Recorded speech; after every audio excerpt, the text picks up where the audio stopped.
أعوذ بالله من الشيطان الرجيم بسم الله الرحمن الرحيم السلام عليكم ورحمة الله وبركاته الحمد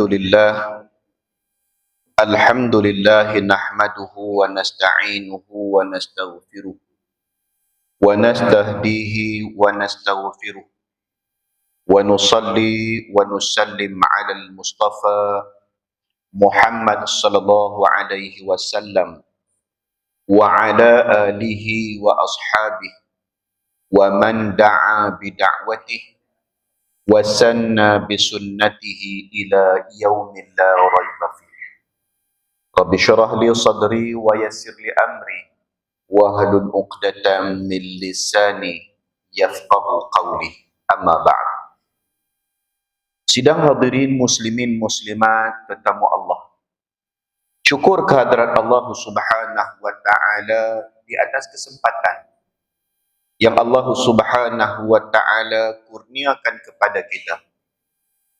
Syukur kehadrat Allah Subhanahu wa taala di mana pada pagi ini, pada hari ini kita berada di atas jalan yang disebutkan berkaitan dengan jalan yang kita lalui ini, jalan yang sukar, jalan yang susah untuk berada di dalam ketaatan kepada Allah Subhanahu wa taala.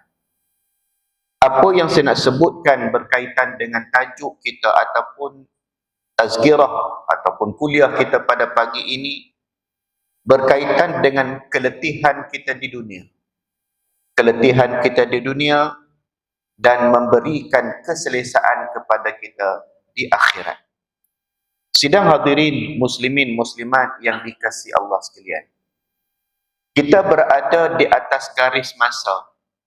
Allah Subhanahu wa taala takdirkan kita berada di atas garis masa. Yang garis masa itu secara mudahnya kita lihat dari sudut garis masa umur yang Allah Subhanahu wa taala kurniakan kepada kita. Garis masa ini ada kalanya kita berada di atas jalannya. Ada kalanya kita tersimpang daripada jalan yang dipuhun, yang diperintahkan oleh Allah Subhanahu wa taala kepada kita. Jadi seperti mana baginda sallallahu alaihi wasallam menyebutkan kepada kita daripada Abu Hurairah radhiyallahu taala anhu. Kata Nabi sallallahu alaihi wasallam, ad-dunya. Kata Nabi, dunia ini, ad-dunya, dunia. Sijnul mu'minin. Sijnul mu'min. Dunia ini kata Nabi sallallahu alaihi wasallam sijnun, penjara. Al-mu'min, bagi orang-orang yang beriman. Wa jannatul kafir, dan syurga bagi si kafir. Hadis yang pendek ini baginda sallallahu alaihi wasallam nak menyatakan kepada kita tentang susah payahnya, sukarnya hidup sebagai seorang mukmin. Sukar yang macam mana? Sukar untuk memenuhi perintah Allah Subhanahu wa taala. Kenapa dikaitkan dengan penjara? Kita nampak penjara di dunia, segala-gala kesenangan, segala-gala perkara yang menyeronokkan dihalang, dipenjara, tak boleh nak buat kalau duduk dalam penjara. Itulah yang dikatakan berkaitan dengan gambaran tentang penjara bagi orang mukmin, kerana kita dihalang daripada melakukan perkara-perkara yang haram ataupun perkara-perkara yang syubhat, dilarang oleh Allah Subhanahu wa taala. Kerana inilah di antara tuntutan yang disebut bersusah payahnya kita sebagai seorang mukmin untuk berada di atas garis yang disediakan oleh Allah Subhanahu wa taala, yaitu garisan ketaatan. Garisan ketaatan inilah yang kita berjuang untuk sentiasa berada di atas jalan ketaatan kepada Allah Subhanahu wa taala, yang mana garis inilah yang dihiasi dengan berbagai-bagai perkara yang bertentang dengan nafsu syahwat kita. Terutama sekali sekarang ini kalau kita lihat, boleh dikatakan hampir satu negara kita masing-masing nak buat geng subuh. Syukur, alhamdulillah. Satu perkembangan yang terbaik, moga-moga bersesuaian, bertepatan dan dimakbulkan kita. Seperti mana yang disebutkan oleh baginda sallallahu alaihi wasallam, barang sesiapa yang mengerjakan sembahyang Isya berjamaah, umpama dia mendapat pahala seperti mana dia berqiyamul lail separuh malam. Akan tetapi sesiapa yang menunaikan sembahyang subuh secara berjamaah, umpama dia berqiyamul lail sepanjang malam. Ini yang disebutkan oleh baginda sallallahu alaihi wasallam kepada kita sebagai satu motivasi untuk kita melakukan kebaikan, dan moga-moga kebaikan itu kita berada dalam keadaan istiqamah. Bukan senang untuk kita nak istiqamah, bukan senang untuk kita nak maintain dalam melakukan amal ibadah. Tambahan pula sekarang ini kita dah berada di pertengahan bulan Rejab. Momentum yang cukup baik, kita dah cuba untuk menjadikan diri kita sebagai orang yang terbaik. Kita dah mula daripada bulan Rejab. Moga-moga momentum itu akan berterusan sampai kepada Sya'ban, seterusnya kemuncaknya pada bulan Ramadan Al-Mubarak. Ini yang kita nak cuba didik, ini yang cuba kita nak semai dalam jiwa kita, dalam diri kita. Tidak lain, tidak bukan untuk mencari redha Allah Subhanahu wa taala sebagai seorang mukmin, sebagai seorang muslim, sebagai seorang mukminah, sebagai seorang muslimah yang diredai oleh Allah Subhanahu wa taala. Sidang hadirin muslimin muslimat yang dirahmati Allah sekalian, baginda sallallahu alaihi wasallam seringkali pohon kepada Allah Subhanahu wa taala, minta dengan Allah Subhanahu wa taala.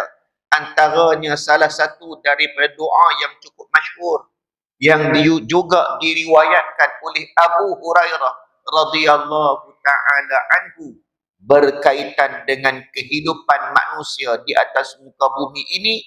Baginda sallallahu alaihi wasallam sering kali mendoakan. Apa doa yang disebutkan oleh Nabi? Yang disebutkan oleh Nabi sallallahu alaihi wasallam yang pertamanya, Allahumma aslih li dini alladhi huwa ismatu amri. Baginda sallallahu alaihi wasallam doakan apa? Allahumma aslih li dini, ya Allah, perbaikilah agama aku. Usaha kita untuk memenuhi perintah Allah Subhanahu wa taala tidak lain tidak bukan kita nak perbaiki agama kita, nak perbaiki urusan agama kita. Apa urusan agama kita? Tidak lain tidak bukan perkara yang menjadi kewajipan kepada kita, terutama sekali berkaitan dengan ibadah sembahyang. Kita minta dengan Allah agar Allah perbaiki urusan agama kita. Pertama, kita bagi contoh tadi berkaitan dengan sembahyang.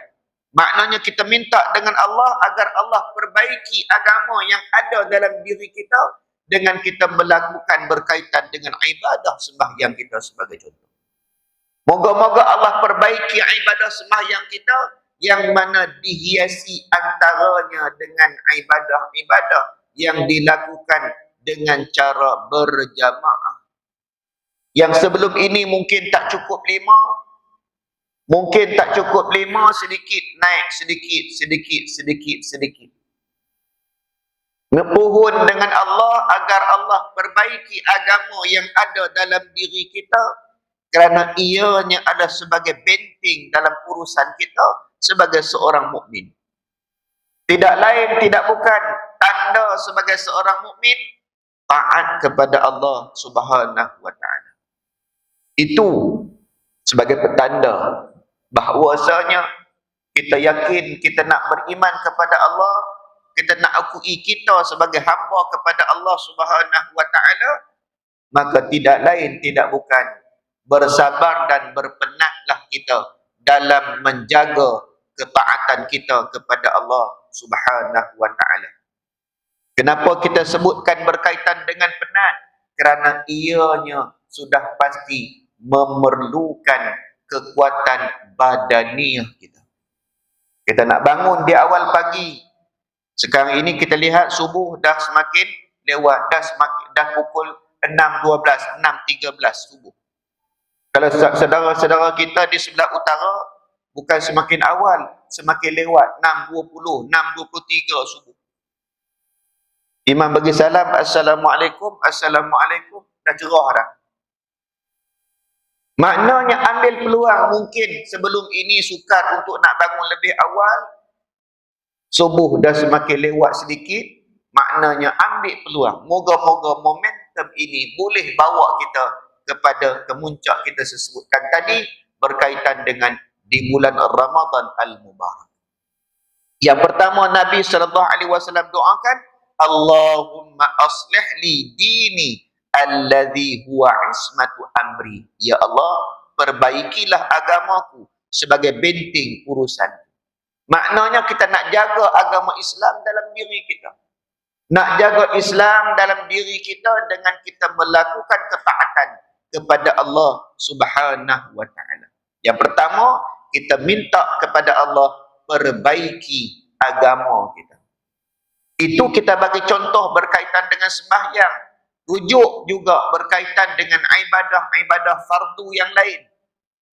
Perbaiki, kita minta Allah perbaiki urusan agama kita dalam ibadah kita kepada Allah, pastikan ianya dilakukan penambahbaikan daripada satu masa ke suatu masa. Itu yang pertama. Yang kedua, Nabi doa apa lagi? Wa aslih li dunyaya allati fiha ma'ashi. Wa aslih li dunyaya allati fiha ma'ashi. Perbaikilah dunia. Kita minta dengan Allah agar Allah perbaiki dunia kita. Dunia yang kita duduk ini allati fiha ma'ashi, yang dunia ini menjadi tempat kehidupan kita. Kita minta Allah Subhanahu wa taala perbaiki urusan dunia kita. Permudahkan urusan kita mencari rezeki. Permudahkan urusan kita dalam kita nak menguruskan ahli keluarga kita. Permudahkan urusan kita untuk kita menguruskan diri kita sendiri, di mana urusan dunia inilah yang akan mencorakkan urusan akhirat kita. Kita minta dengan Allah Subhanahu wa taala agar Allah perbaiki urusan dunia kita. Dengan sedikit sebanyak rezeki yang Allah kurniakan, Allah permudahkan kita untuk kita menjadi orang yang rajin bersedekah. Dengan sedikit sebanyak rezeki yang Allah berikan kepada kita, menjadikan kita orang yang mudah untuk memberikan bantuan kepada orang. Dengan sedikit sebanyak rezeki yang Allah kurniakan kepada kita, mudah untuk kita melihat sesuatu, mana-mana yang boleh kita tolong, yang kita bantu, kita bantu. Ini dalam usaha kita nak menjadikan, nak memperbaiki urusan dunia kita, kita minta dengan Allah Subhanahu wa taala, wa aslih li dunyaya allati fiha ma'ashi. Perbaikilah duniaku yang menjadi tempat kehidupanku. Kita minta juga daripada kebaikan tentang memperbaiki hidup di dunia ini, agar Allah hadirkan orang-orang yang mendorong kita kepada ke arah kebaikan.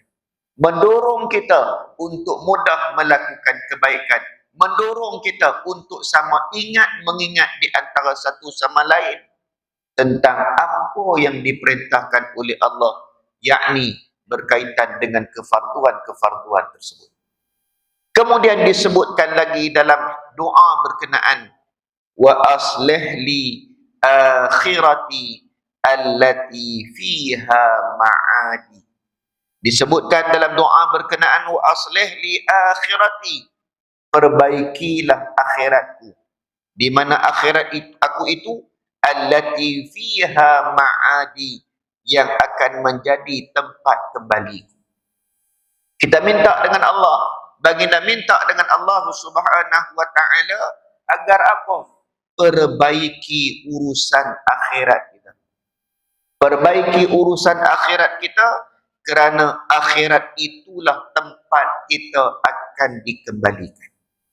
Susah payah kita berada di atas muka bumi ini, susah payah kita menjadikan hamba sebagai hamba yang taat kepada Allah ini, untuk memperbaiki akhirat kita dengan amal ibadah yang kita lakukan di dunia, kerana akhirat itu adalah tempat kita kembali. Maknanya apa? Untuk kita menjadi seorang hamba Allah Subhanahu wa taala yang taat, baik di dunia kita akan bersusah payah untuk memenuhi perintah Allah Subhanahu wa taala. Kata Nabi sallallahu alaihi wasallam lagi, waj'alil hayata ziyadatan li fi kulli khair. Kata Nabi dalam doa baginda, waj'alil hayata ziyadatan li fi kulli khair. Jadikanlah ya Allah kehidupan ini mempunyai nilai tambah bagiku dalam segala kebaikan. Baginda sallallahu alaihi wasallam pohon dengan Allah agar Allah jadikan kehidupan di dunia ini sebagai satu nilai tambah. Nilai tambah dalam kehidupan kita tidak lain, tidak bukan dalam kita berusaha untuk mengaut segala keuntungan yang ada di atas muka bumi. Kita mengaut segala bekalan yang disediakan oleh Allah di atas muka bumi. Kita mengutip segala apa yang disediakan oleh Allah Subhanahu wa taala di atas muka bumi ini, tidak lain, tidak bukan untuk kita berehat seperti disebutkan dalam hadis, waja'alil mauta rahatan li min kulli syarr. Maknanya kita kutip segala kebaikan di atas muka bumi ini yang disediakan oleh Allah, yang mana penamat bagi kehidupan kita adalah kematian kita. Di situ kita dah berhenti untuk melakukan kebaikan, bermulanya kematian kita, kita akan berehat. Terutama sekali disebutkan dalam hadis, sepanjang kehidupan kita, penuhkanlah dengan kita mencari kebaikan, dan moga-moga kematian kita akan membebaskan kita, memberhentikan kita daripada segala bentuk kejahatan kepada Allah Subhanahu wa taala. Sidang hadirin muslimin muslimat yang dikasihi Allah sekalian, seperti mana yang dihuraikan oleh Imam An-Nawawi rahimahullah ta'ala berkaitan dengan hadis yang disebutkan dunia itu sebagai penjara bagi mukmin dan syurga bagi kafir, maka tidak lain tidak bukan apa yang disebutkan penjara itu adalah sebagai sesuatu yang menghalang umat Islam ini daripada melakukan perkara-perkara yang dilarang oleh Allah Subhanahu wa taala. Maka apa yang kita lihat dalam kehidupan kita? Cuba renung dalam kehidupan kita, cuba kira dalam kehidupan kita, seperti mana yang baginda sallallahu alaihi wasallam nyatakan kepada kita dalam hadis baginda, al-kayyisu man dana nafsah wa amila lima ba'dal maut wal ajizu man atba'a nafsahu hawaha wa tamanna 'ala Allah. Baginda sallallahu alaihi wasallam menyebutkan berkaitan dengan orang yang cerdik, kata Nabi, dia akan mengira diri dia. Dia akan muhasabah diri dia. Dia akan lihat akan diri dia, yang mana sudah pasti bila mana dia melihat kepada diri dia, wa amila lima ba'dal maut, dan dia akan berusaha untuk melakukan perkara-perkara yang memberikan kebaikan kepada dia. Untuk apa? Untuk hari selepas daripada kematiannya. Maka daripada hadis yang ringkas yang dibacakan tadi, nak menunjukkan kepada kita, kita ini diperintahkan oleh Allah Subhanahu wa taala taat kepada Allah, tengok balik, muhasabah balik, apakah pekerjaan yang telah kita lakukan di atas muka bumi ini. Masing-masing ada kepenatan masing-masing. Sebagai seorang anak, kita tengok sebagai seorang anak ada kepenatan dia. Penat apa bagi anak-anak? Dia penatnya dalam pertama sekali dalam dia belajar. Anak-anak penat dia dalam belajar. Tama-tama ada musim SPM sekarang ni. Anak-anak yang berada dalam SPM masing-masing kita lihat dah penat belajar. Anak-anak yang belajar. Ataupun anak-anak yang dah membesar, dah mula bekerja. Penat juga kita tengok. Yang dah bekerja balik tengok letih saja. Bagi ibu dan bapa pula penat juga. Penat dalam nak menyara keluarga, dalam nak menguruskan keluarga, penat juga. Ibu-ibu yang sentiasa memenuhi keperluan ahli keluarga, berada di dapur, penat juga. Nak tahu penat tak penat, try masuk sekali, corok dapur. Penat ke tidak? Kalau kita lihat dalam suasana ini, semuanya penat. Penat kita. Penat tidak lain, tidak bukan dalam nak mencari redha Allah Subhanahu wa ta'ala, kerana setiap kepenatan itu ada imbuhan yang Allah sediakan. Allah sediakan imbuhan yang berbagai-bagai untuk orang yang penat dalam ketaatan kepada dia. Allah tak akan sia-siakan orang yang penat bersusah payah untuk berada dalam medan ilmu. Penat berada medan ilmu, bukan tak penat, penat. Walaupun anak berada di sekolah, kita lihat, kau tak pergi mana pun, duduk di kelas je, penat tuan-tuan. Tuan-tuan kuliah setengah jam, 45 minit pun penat rasa. Duduk aja, bukan suruh buat apa-apa, bukan suruh bertukang apa pun. Duduk aja, tadah telinga aja. Penat tak rasa? Penat. Kau tak percaya, kejap lagi nak bangun, kejap lagi. Penat. Penat kan? Duduk saja tu, duduk saja aja, bukan suruh buat apa, duduk saja. Penat. Apatah lagi yang lain yang melibatkan mencari rezeki, yang ianya berkait dengan kudrat yang ada pada tubuh badan kita, untuk kita mencari rezeki, untuk kita memenuhi keperluan ahli keluarga kita. Moga-moga ada ganjaran yang Allah sediakan di atas kepenatan yang kita lakukan. Tidak lain, tidak bukan nak memenuhi tanggungjawab yang ada di atas bahu kita. Ini yang perlu kita sedar, yang perlu kita ingat. Kehidupan kita sementara, kehidupan kita berada di atas garis masa yang disediakan Allah kepada kita. Garis masa yang telah kita lalui, kalau kita lihat sekarang ni, tengok pada umur kita, itu garis masa yang telah kita lepas. Garis masa berkenaan yang telah berlalu pada kita, kita pandang sekejap, tengok apa benda yang aku dah buat. Dan kita merancang untuk pastikan apa-apa yang kurang, kita cuba perbaiki. Garis itu untuk ke depan lagi kita tak tahu. Kita tak tahu garis berkenaan ke depan masa lagi, kita tak tahu. Yang dah berlalu kita tahu, yang akan datang kita cuba merancang, kita cuba membina sesuatu perancangan agar kita ini berada di atas jalannya. Apa perancangan dalam kehidupan kita?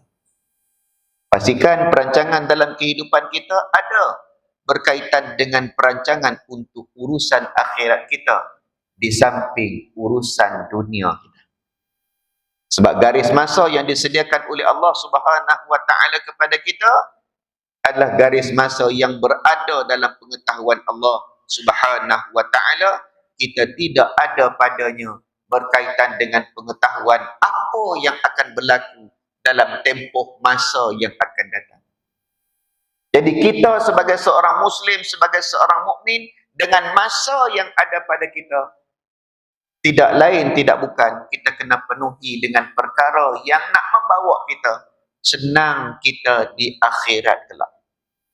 Inilah sebagai satu pandangan yang terbaik kata Nabi, yang Nabi sallallahu alaihi wasallam sebutkan, al-kayyisu man dana nafsah. Orang yang cerdik kata Nabi, dia akan menghitung, dia akan mengira diri dia. Kiraan tersebutlah kiraan yang tidak lain tidak bukan bila orang yang faham tentang urusan akhirat dia, maka sudah pasti dia akan merasa bimbang dengan apa yang ada di dunia. Aku dah siap apa dah ni? Aku dah siap apa? Apa keperluan yang ada? Umpama kita nak pergi umrah, nak pergi haji, dia ada checklist dia satu, selesai. Dalam kehidupan kita satu kita kena cek, sekali-sekala kita kena cek. Kerana inilah yang akan mencorakkan masa ke depan yang kita belum tahu, tetapi dah ada dalam perancangan kita. Kita cuba untuk merancang masa depan kita, yang mana masa depan walaupun kita tidak mengetahui apa yang akan berlaku, tetapi sekurang-kurangnya dah ada dalam perancangan kita apa yang kita nak lakukan untuk masa yang akan datang.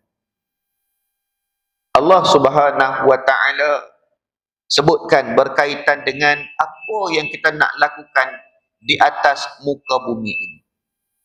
Seperti mana yang Allah sebut dalam surah Asy-Syura ayat 20. Allah Subhanahu wa taala menyebutkan, a'udzubillahi minasyaitonir rajim. Man kana yuridu harsal akhirah nazid lahu fi harsihi. Kata Allah, sesiapa yang menghendaki dengan amal usahanya untuk faedah akhirat, maka kami memberikannya dan kami tambahkan padanya faedah yang dikehendaki. Maknanya, dalam perancangan kehidupan kita, kita nak berladang untuk akhirat kita. Kita nak bercucuk tanam untuk akhirat kita. Maka Allah Subhanahu wa taala akan menambahkan lagi faedah, menambahkan lagi kebaikan di atas usaha yang kita nak lakukan untuk urusan akhirat kita.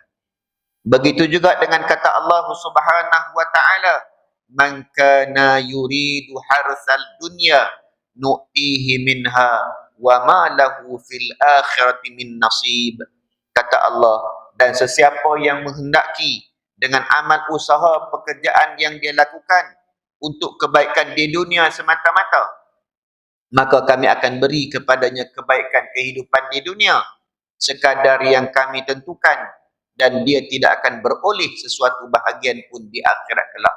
Maknanya, sebagai seorang mukmin, perancangan kita bukan sekadar perancangan dunia, perancangan kita adalah sampai kepada perancangan akhirat. Kerana perancangan akhirat itulah di antara perancangan yang terbaik bagi seorang mukmin, yang mana perancangan itu bukan hanya sekadar kehidupan di atas muka bumi, sebaliknya perancangan itu sampai kepada perancangan akhirat. Dalam satu kata-kata yang disebutkan oleh Sayyidina Ali bin Abi Thalib karramallahu wajhah, dalam kata-kata yang agak panjang disebutkan, fa innal yaum amalun wala hisabun.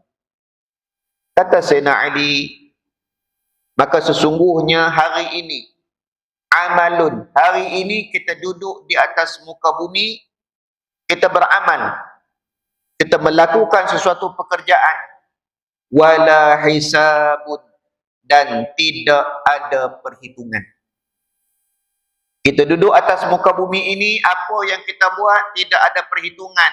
Maknanya berkaitan dengan amal ibadah kita, pekerjaan yang kita lakukan sama ada baik ataupun buruk, belum lagi kita nampak perhitungannya, belum lagi dihisab oleh Allah Subhanahu wa taala. Akan tetapi, kata Sayyidina Ali bin Abi Thalib karramallahu wajhah, wa ghadan, dan hari esok. Hari esok dimaksudkan dengan hari akhirat kita, hisabun, yang ada hanyalah hisab, yang ada hanyalah perhitungan. Wala amalun, tidak ada lagi padanya amalan. Dua keadaan yang disebutkan oleh Sayyidina Ali karramallahu wajhah berkaitan dengan dunia hari ini, kata beliau, kata Sayyidina Ali, al-yaum amalun wala hisabun. Hari ini adalah hari kita beramal, tidak ada perhitungan. Bila mana tidak ada perhitungan, kena ada dalam jiwa seorang mukmin itu yang disebutkan dalam hadis tadi, al-kayyisu man dana nafsah. Orang yang cerdik, kata Nabi, dia akan muhasabah, dia akan hisab diri dia. Karena apa? Di dunia tak ada hisab. Cuma hisab di dunia kita, mungkin sebagai contoh hisab kita di dunia, harta kita yang akan dihisab oleh lembaga sebagai contoh. Itu hisab kita di dunia. Ataupun berkaitan dengan kerja kita, akan disemak oleh pegawai di atas kita, bos kita. Itu salah satu daripada semakan untuk memperbaiki apa yang kita lakukan pada waktu itu. Sedangkan kehidupan kita yang lebih panjang itu tidak lain tidak bukan kita sendiri yang kena semak. Sebab ianya kaitan kita dengan Allah Subhanahu wa taala direct. Masing-masing ini kena semak. Sebab apa? Di dunia kita hanyalah sekadar amalun wala hisabun. Akan tetapi di akhirat, kata Sayyidina Ali, wa ghadan hisabun. Di akhirat adalah semuanya berkaitan dengan perhitungan, semuanya berkaitan dengan hisab. Kira sahaja pada waktu itu, wala amalun, tidak ada lagi sebarang amalan. Maknanya, kita mana berada di akhirat hanya sekadar mengira apa yang telah kita kumpulkan daripada dunia. Ketika inilah akan timbul berkaitan dengan penyesalan. Ketika inilah akan timbul penyesalan kerana apa? Tidak mengumpulkan amal di dunia itu. Lebih parah lagi, tidak hisab tentang amalan di dunia bila sampai di akhirat. Yang disebutkan oleh Sayyidina Ali ini hisabun, hanya sekadar hitung sahaja, wala amalun, tidak ada amal. Kesedaran kita di dunia akan membantu urusan akhirat. Kelekaan kita di dunia akan menyebabkan kita parah di akhirat kelak. Ini di antara perkara yang sering kali diingatkan. Bukan sekadar Allah Subhanahu wa taala ingatkan dan melalui Al-Quranul Karim. Bahkan baginda sallallahu alaihi wasallam juga mengingatkan kepada kita, tidak lain tidak bukan untuk menjadikan diri kita orang yang sentiasa berada dalam rahmat Allah Subhanahu wa taala setelah kita cuba untuk memperbaiki diri kita. Allah Subhanahu wa taala juga menggambarkan orang-orang yang melakukan kebaikan di atas muka bumi ini, di antaranya Allah sebut dalam surah Fatir ayat 34 dan ayat 35. Allah nak gambarkan orang yang baik-baik ini ketika mana dibangkitkan Allah pada hari akhirat kelak. Dalam surah Fatir ayat 34 dan ayat 35. Ayat 34. Wa qalu alhamdulillahilladzi azhaba 'anna al-hazan inna rabbana laghafurun syakur. Ayat 34.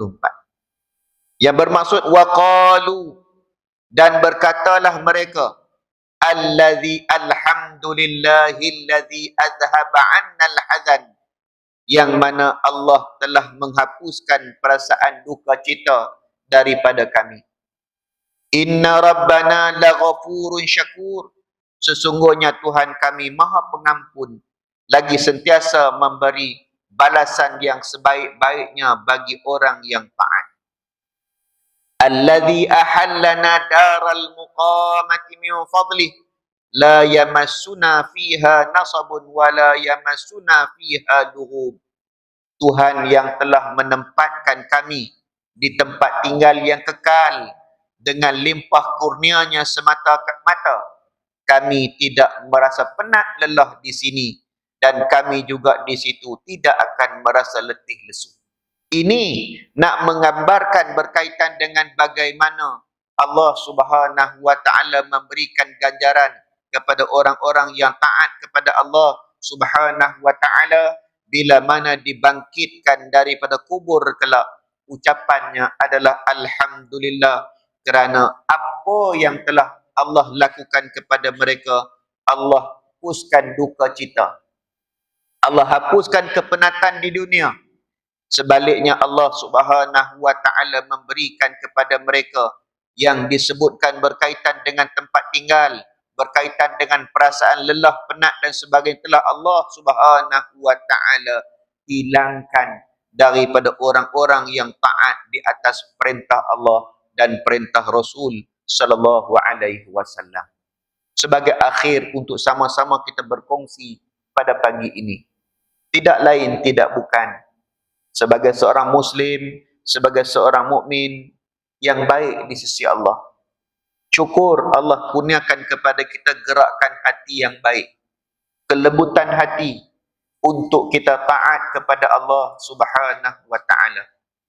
Pastikan diri kita, jangan kita hanya ingat untuk diri kita, pastikan kita ingatkan sama untuk suami isteri kita, anak cucu kita. Itu di antara perkara yang ingin saya sebutkan, yang sama-sama kita kena gerakkan. Gerakkan yang macam mana? Bukan sekadar kita sahaja, bahkan kita nakkan ahli keluarga kita. Yang disebutkan ingat mengingat di antara satu sama lain. Untuk kita ingat sama-sama taat kepada perintah Allah Subhanahu wa taala, untuk sama-sama kita menjadikan kehidupan kita kehidupan yang diredai oleh Allah Subhanahu wa taala. Bersusah payah untuk urusan akhirat, moga-moga ada kebaikan untuk kita yang Allah Subhanahu wa taala kurniakan untuk kita pada hari akhirat kelak. Yang pertama saya sebutkan tadi, sama-sama kita mengajak, sama-sama kita berusaha untuk menjadikan diri kita dan ahli keluarga kita sebagai hamba yang taat kepada Allah Subhanahu wa taala. Yang kedua, dalam usaha kita nak menjadi sebagai seorang yang taat kepada Allah Subhanahu wa taala, tidak lain tidak bukan, kita sudah pasti akan perlu ada, mesti ada pada kita yang disebutkan berkaitan dengan sifat sabar. Sifat sabar dalam kita nak melakukan kebaikan mesti ada. Sebab setiap perjalanan untuk taat kepada Allah Subhanahu wa taala sudah pasti akan ada cabaran. Sudah pasti akan ada rintangan, dan rintangan tersebut hendaklah kita lalui dalam keadaan kita sabar. Kena sabar dalam ketaatan kepada Allah Subhanahu wa taala adalah salah satu daripada kunci untuk kita berada dalam rahmat Allah Subhanahu wa taala. Sabar dalam melakukan ketaatan kepada Allah. Dan juga sabar kita dalam menempuh segala ujian yang telah ditetapkan Allah Subhanahu wa taala. Allah bagi kepada kita dugaan. Sabar kita dalam nak memastikan ketaatan kita kepada Allah itu jauh daripada sebarang bentuk maksiat, dalam bentuk perkara-perkara yang dilarang oleh Allah Subhanahu wa taala. Tiga keadaan sabar yang disebutkan, pertamanya berkaitan dengan sabar dalam kita nak melakukan ketaatan, sabar dalam nak menghadapi dugaan, sabar dalam kita nak menjauhkan perkara-perkara yang dilarang oleh Allah Subhanahu wa taala. Moga-moga kebaikan akan mengiringi kita sepanjang kehidupan diri kita, ahli keluarga kita, tidak lain tidak bukan matlamat kehidupan sebagai seorang mukmin, tidak lain tidak bukan semuanya nak cari redha Allah, semua nak cari rahmat Allah, semuanya nak mencari tentang maghfirah daripada Allah Subhanahu wa taala. Jangan kita leka, jangan kita lalai daripada nak mencari semuanya ini. Kerana kita tak nak, kita akan mengeluh di akhirat kelak. Kita akan menyesal di akhirat kelak.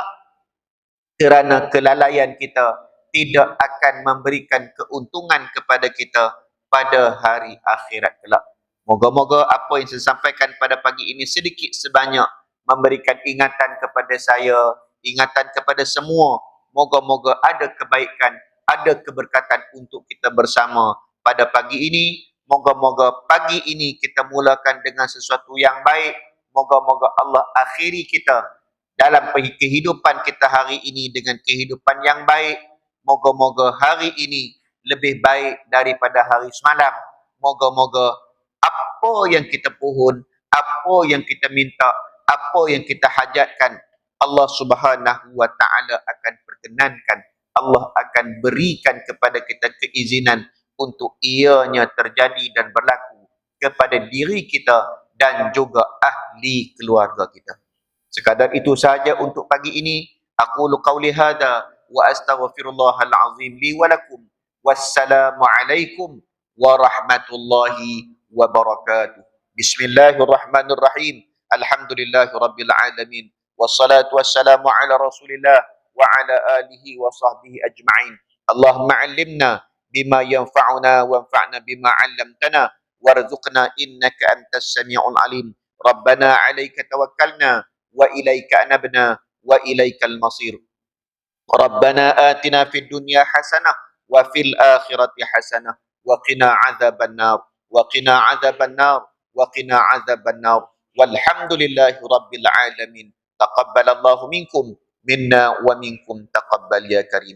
Subhanakallahumma wa bihamdik asyhadu an la ilaha illa anta astaghfiruka wa atubu ilaik. Bismillahirrahmanirrahim.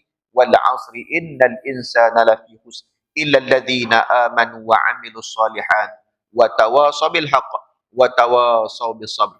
Assalamu alaikum warahmatullahi wabarakatuh.